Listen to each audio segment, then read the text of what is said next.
Menarik juga ya sekolah ya. Tuhan sekolah. Kalau Bang Billy nggak percaya nih, saya kasih tahu nih videonya. Coba. Yesus sekolah kata Esra Soru. Nih. Hmm. Sabar. Tahu kisah Yesus itu di Perjanjian Baru? Kisah Nicholas Notovix. Seorang namanya Nicholas Notovix itu membuat buku The Life of Saint Isa. Juga ini dunia ini tidak dapat memuat suatu kitab yang harus ditulis itu. Terus Yohanes 20 ayat 30 31. Memang masih banyak tanda lain dibuat Yesus di depan mata murid-muridnya yang tidak ini sudah dalam kitab ini. Ntar ya Bang ya. Bisa dipertanggungjawabkan itu Pak. Maksudnya memang kita pandangan Anand Krishna bahwa Yesus itu pergi ke India untuk belajar hidup Buddha di sana. Ini tanggapan saya. Mengapa Alkitab diam? Alkitab diam ini karena perhatikan Yohanes 2, 24-25. Dialah murid yang memberi kesaksian tentang semuanya itu, dan dia telah menuliskannya, dan kita tahu bahwa kesaksian itu benar. Masih banyak hal lain lagi yang diperbuat oleh Yesus. Ya, tapi jikalau semuanya itu harus dituliskan satu persatu, maka agaknya memperoleh hidup. Langsung aja ya. Mengapa itu tidak dicatat? Itu jelas. Dia tetap tinggal di Nazaret. Ya, dia tetap tinggal di Nazaret. Pertama lihat Lukas 2 ayat 40. Anak itu bertambah besar, menjadi kuat, penuh hikmat dan kasih karunia Allah ada padanya. Dia pulang bersama-sama ke Nazaret dan dia tetap hidup dalam asuhan mereka. Dan Yesus makin bertambah besar. Jadi dari sini secara implisit Yesus besar di Nazaret. Karena itu dia dikenal sebagai Yesus dari Nazaret. Dikit lagi. Yesus orang Nazaret itu. Yesus orang Nazaret. Yesus orang Nazaret. Pasti karena dia memang besar di Nazaret. Perhatikan Lukas 4:16. Dia datang ke Nazaret tempat ia dibesarkan. Dan menurut kebiasaannya pada hari Sabat masuk rumah ibadah. Berarti Yesus memang besar di Nazaret. Dia pertama sekolah. Nah nih. Sekolah Yahudi di Nazaret. Dan biasa pada hari Sabat ke rumah ibadat, sinagog. Berarti memang Yesus tidak pergi kemana-mana. Dia bikin apa saja kalau begitu di Nazaret. Menurut saya dua hal. Pertama sekolah. SD, SMP, SMA. Dia bersekolah. Pertama, dia sekolah mikra namanya. Nah, mikra tuh Yesus. Sampai 10 tahun. Itu belajar Taurat. Di tempat namanya Bet Hasepet. Sekolah mikra Yesusnya. SD. Habis itu masuk Misna. Oh, sekolah Misna Yesus. 12. Habis itu masuk Talmud. Oh, Talmud. Usia 12-19. Ini semacam SMA. Habis itu, untuk melanjutkan sekolah teologia, mereka masuk yang namanya Midras. Gitu Bang Billy. Jadi Yesus tuh sekolah Midras gitu. Gurunya paling Paulus itu, karena Paulus itu kan dosen dari Tiranus dia. Menurut Bang Charles kayak gimana Bang? Ya menurut saya kalau ada bukti-bukti sejarahnya ya mungkin saya percaya. Coba Anda pikir masa yang namanya Tuhan sekolah Bang? Balik lagi pemahamannya bukan seperti itu. Kayak gimana? Masa Tuhan itu kan maha tahu toh? Ya. Lalu kenapa dia sekolah? Dia mengikuti manusia kayak mana manusia biasa itu ya kayak gitu. Dia dari nol, dari dilahirkan itu memang nol. Kan gitu. Jangan-jangan ijazah palsu pula, lulus atau kagak kan saya nggak tahu juga itu. Kalaunya sekolah Bang, mana ijazahnya? Jangan-jangan kagak lulus tuh, nggak ada ijazahnya. Di museum mana ijazah Yesus? Terus dia sekolahnya ijazahnya itu asli atau tidak? Berapa jajannya? Siapa gurunya? Di mana sekolahnya? Apa nama sekolahnya? Pernah bolos atau tidak? Kan kacau gitu kalau dia dikatakan bahwa dia sekolah itu Yesus, maka akan banyak pertanyaan-pertanyaan aneh gitu jadinya. Itulah apa tanggapan Bang Billy itu? Sekolah dia Bang Billy. Benar. Tadi udah ada pernyataan dari pendeta Esra Soru sekolah ya. Jadi memang kayak Rabi saya kan 7 tahun ya dia masuk Yeshiva sampai 18 tahun selesai dia dari dalam namanya Bet Midrash atau Midrashim, tempat untuk orang belajar Torah. Jadi ilmu agama gitu.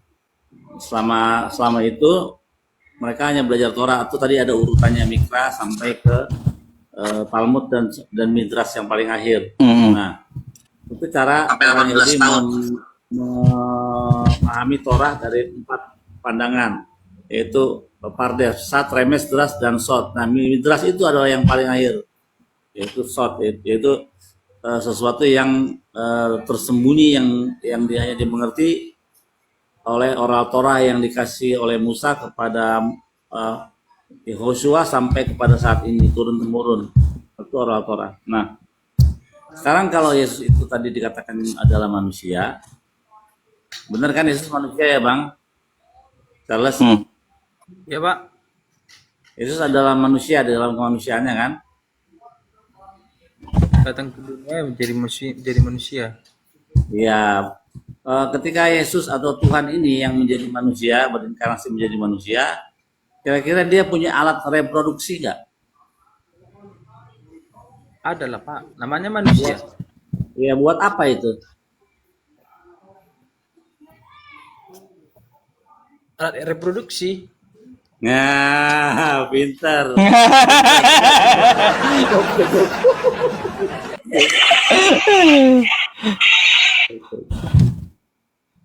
Kalau ada pembuktiannya dia melakukannya, ya mungkin ada keturunannya kan gitu. Ini tidak ada. Oh, Billy juga nanyanya aneh-aneh juga. Ya. Itulah resikonya kalau Tuhan itu menjadi manusia. Pasti dia akan sama seperti kita, yang punya alat reproduksi, yang makan dan buang air. Itu pasti begitu. Itu resiko Tuhan yang disembah ketika dia menjadi manusia. Artinya apa? Sekali lagi, Tuhan masuk ke dalam dimensi manusia, 3 dimensi, panjang, lebar, tinggi. Itu kalau resiko Tuhan menjadi manusia. Makanya orang Yahudi tidak menyembah Tuhan yang bisa menjadi manusia, karena tidak ada pernah di dalam Torah ada ayat yang jelas Lois Elvikaze Bufen Adam bahwa Tuhan itu bukanlah manusia. Tapi kita tidak pernah menemukan ayat yang berbunyi Tuhan bisa menjadi manusia, nggak ada, gitu. Jelas itu. Penasaran saya Bang Billy, penasaran berapa nilai ijazah Yesus gitu loh. Iya, nilai ijazah Yesus saya penasaran. Berapa gitu? Apa dia lulus atau kagak gitu? Tapi ada Bang Willy pendeta yang mengetahui nilai ijazah Yesus gitu. Ada? Masa? Ada. Nih lah, perhatikan ya Bang Willy ya, nilai ijazah Yesus. Nih. Dari Nazaret itu ditemukan sebuah rapor yang diduga rapor Yesus waktu kuliah. Karena ketika ditanya siapa yang menciptakan langit dan bumi, dia menjawab Bapa. Olahraga 5. Karena ketika disuruh berenang, dia malah berjalan di atas air. Oh. Matematika 4. Matematikanya 4 Yesus. Suruh menjumlahkan 2 tambah 5. Jawabannya 12. Karena 12 bagus bisa. Hanya kimia yang dapat 9. Hasil Pendeta ini pastor. mengubah air menjadi anggur. Oh. Ada berita dari Ini ijazahnya nih, ijazah Yesus ini nih. Sekolah tinggi apa ini? Sekolah tinggi teologi. Ijazahnya ada pendeta. Gaib juga itu. Di mana dapat itu Bang Charles? ada berita dari Nazaret. Hah? Nih kalau mau jelasnya nih ya. Nih. Yang itu dia yang dibuat-buatnya itu. Sekolah tinggi teologi Roma, ijazah. Masa gambar Yesusnya kayak gini sih? makanya itu berbeda itu Pak. Itu udah berlari jauh itu. Itu kan yang menjelaskan Bang adalah pendeta-pendeta Yesus sekolah. Menurut Anda kayak gimana? Tuhan masa sekolah sih? Kalau memang ada ijazahnya, jangankan orang Kristen, orang Muslim pun udah diambilnya itu ijazahnya. Terus kayak gimana masa nggak ngerti loh Bang saya. Jangankan ijazahnya, sedangkan bajunya aja kalau ada peninggalannya, kurasa sudah semua orang mengambilnya. Cuman kan tidak terbukti nih, makanya itu hoaknya itu. Tuh, berarti pendeta-pendeta tadi hoak gitu? Dari mana dapatnya ijazah kayak gitu di sana? Sementara ditaruh di situ ijazah. Ya kan saya nggak tahu juga tuh videonya kayak ada gitu bahasa bertaburan Indonesia videonya Bang. Banyak tuh berseliweran videonya. Ya itulah makanya hoaknya itu. Masa bahasa Indonesia sedangkan di sana aja sudah berbahasa berbeda. Iya makanya. Makanya kan hoak. Kalau ijazah tuh hoak gitu. Saya yakin hoak. Ijazahnya bahasa Indonesia nggak mungkin kan gitu. Tapi betul nggak kata pendeta tadi, Yesus nilai matematikanya 4. Ini lebih parah. Saya aja sekolah ya dulu matematika 8 lebih gitu loh. Matematika 4 macam mana teman-teman? Bahaya kali ini.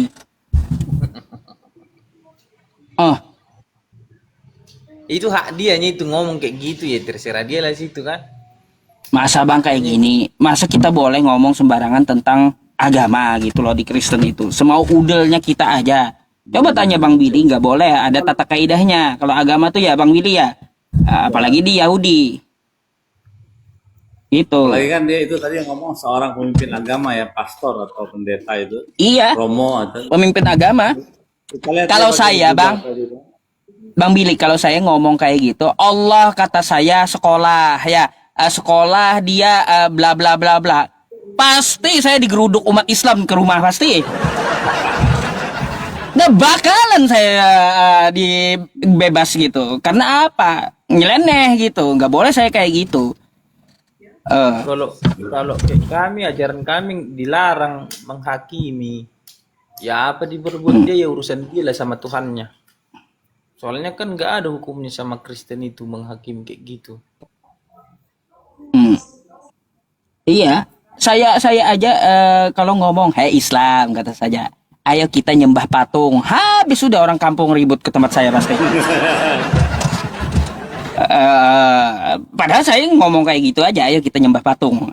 Pasti ribet gitu. Ada lagi Bang Charles yang mau ditanyakan kepada Bang Billy atau kepada saya? Tidak ada lagi Pak, mantap. Oh mantap, nilai Yesus mantap ya. paling enggak ini jadi bahan renungan berpikir kamu. Iya. Kamu bicara ini benar juga ya, logika juga ya, gitu. Pasti akan ada renungan di dalam kamu tidur ntar. Coba Bang dipikirkan apa yang kita katakan. Gak mungkin lah kayak gitu Tuhan. Saya bukan menghina Tuhan Anda, enggak. Dilarang dalam agama Islam menghina Tuhan gitu. Wala tasubul ladzina yad'una min dunillahi fayasubullaha adwan bighairi ilmin. Dan janganlah engkau menghina sesembahan orang lain yang mereka sembah selain Allah. Kan kayak gitu. Karena mereka juga akan menghina Allah tanpa ilmu pengetahuan. Di sini saya hanya ngajak mikir, bukan berarti saya mau olok-olok gitu. Gitu. Iya. Mantap. Nggak ada lagi Bang. Kalau nggak ada lagi, saya naikkan kawan Kristen yang lain ya. Oke Bang, oke. Selamat Oke, makasih Bang Charles ya. Naik kembali nanti besok boleh ya. Terima kasih. Yesus bukan Tuhan tapi dia adalah manusia. Saya buktikan dari sumber Biblis sendiri. Pertama, Yesus itu makan, minum, dan buang air. Ada di Matius 21, 18-19 dan Yohanes 4, 6-8. Kedua, Yesus itu tidur dan beristirahat. Disebutkan di Lukas 8, 23-24 dan Markus 4, 38. Ketiga, Yesus takut dan berkeringat. Ini disebutkan di Lukas 22, 44. Keempat, Yesus sedih dan menangis. Ada di Yohanes 11, 33-36 dan Matius 26, 37-38 dan Lukas 19, 41. Itu semua adalah ciri-ciri sifat makhluk ciptaan Tuhan? Terakhir Yesus itu berdoa dan sujud sama seperti sujudnya orang Islam. Kepada siapa? Kenapa Yesus tidak berdoa sujud kepada dirinya sendiri, kalau dia Tuhan? Kita umat Islam yakin Yesus adalah utusan Allah, yang nanti akan datang di akhir zaman jadi hakim.